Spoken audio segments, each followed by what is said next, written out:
Like Donald Trump has reportedly picked his director of national intelligence. Yeah, the pick comes the same day the current heads of America's spy agencies went public with sharp criticism of Trump. Tonight, KCAL 9 political reporter Bryan joins us to sort it all out. Dave. Yeah, and as we're getting closer to Inauguration Day, things seem to be heating up now in Washington.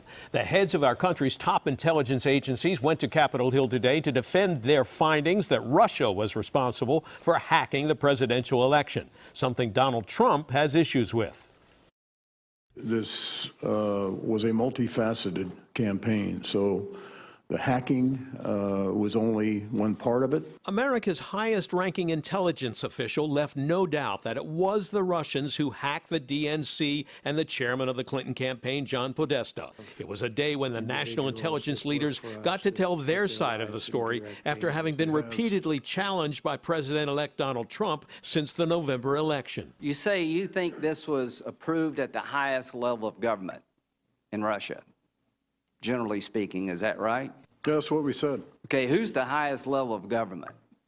Well, the highest is President Putin. Do you think a lot happens in Russia big that he doesn't know about? Not very many. Yeah, I don't think so Certainly either. None that are politically sensitive in another country. California Republican National Committee member Sean Steele, a Trump supporter, says the president-elect has good reason to be skeptical of the intelligence agency reports. Trump's never said that the Russians aren't hacking.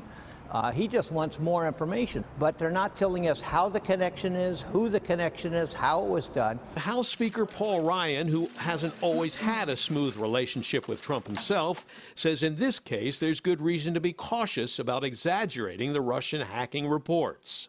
There are attempts on the left to try and delegitimize this election. That's just bogus.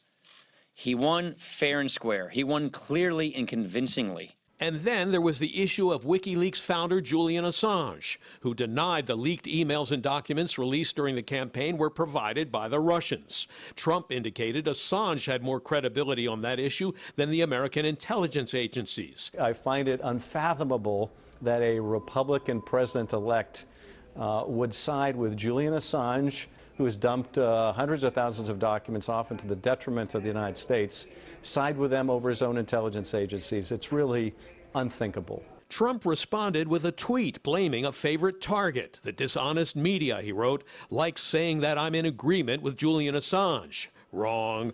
I simply state what he states. It's for the people to make up their own minds as to the truth. The media lies to make it look like I'm against intelligence, when in fact I am a big fan. After the tweet, Vice President Joe Biden had this advice for Trump in an interview on the PBS NewsHour. Grow up, Donald. Grow up. Time to be an adult. You're president. Well, Mr. Trump is expected to name former Indiana Senator Dan Coats to take over as the next director of national intelligence. Coats will replace James Clapper, who we saw in that report, as the leading intelligence official in the country. Coats, by the way, was banned from Russia in 2014 after he supported sanctions against that country. And tonight, the plot over the leaks may have thickened. CNN reports U.S. intelligence knows who played the middleman, moving the hacked documents from the Russians to WikiLeaks. No names have been released. CNN also reports our government has intercepted conversations of Russian officials expressing their joy over Trump's victory. Jeff, back to you.